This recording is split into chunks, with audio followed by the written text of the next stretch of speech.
Hi everyone, so this is for ITR 4। मैंने ITR 1, 2 और 3 के बारे में पहले ही अपनी वीडियोस में बता दिया है। ITR 4 अब वो होती है जो सुगम ITR जिसको हम बोलते हैं। ये इंडिविजुअल HUF पार्टनरशिप फर्म्स भर सकते हैं। पार्टनरशिप फर्म में नोट करिए जो LLP होती है उसके लिए एप्लीकेबल नहीं है ये ITR।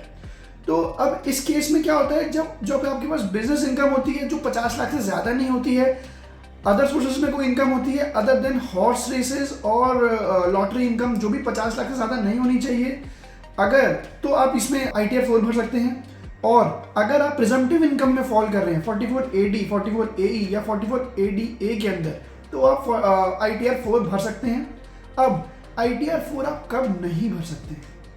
ITR 4 में अगर आपकी इनकम 50 लाख से एक्सीड कर रही है तो आप ITR 4 नहीं भर सकते हैं। अगर आपके पास एक से ज़्यादा हाउस प्रॉपर्टी है तो मैंने पहले ही बताया था उसके लिए आप ITR 2 ही भर सकते हैं, तो इसके लिए आप ITR 4 नहीं भर सकते हैं।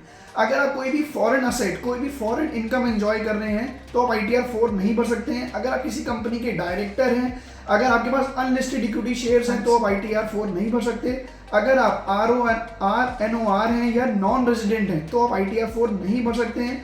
अगर आपके पास साइनिंग अथॉरिटी है जो किसी बैंक की जो आउटसाइड इंडिया है तो आप ITR 4 नहीं भर सकते हैं। इन केस अगर आपके पास कोई भी ESOP की पेमेंट्स आनी होती हैं तो आप ITR 4 नहीं भर सकते हैं। अगर आपको अपनी कोई भी लॉसेस जो किसी भी हेड ऑफ इनकम है वो कैरी फॉरवर्ड करने हैं तो आप ITR 4 नहीं भर सकते हैं। सो बेसिकली होता है तो ITR 4 आप तब भर सकते हैं या ज़्यादा बेनिफिशियल तब होता है जब आपकी कोई बिजनेस इनकम होती है और आपको प्रिजम्पटिव इनकम के अंदर भरना होता है अपनी इनकम को, जो बहुत से लोग फॉलो करते हैं। So this is up for ITR 4।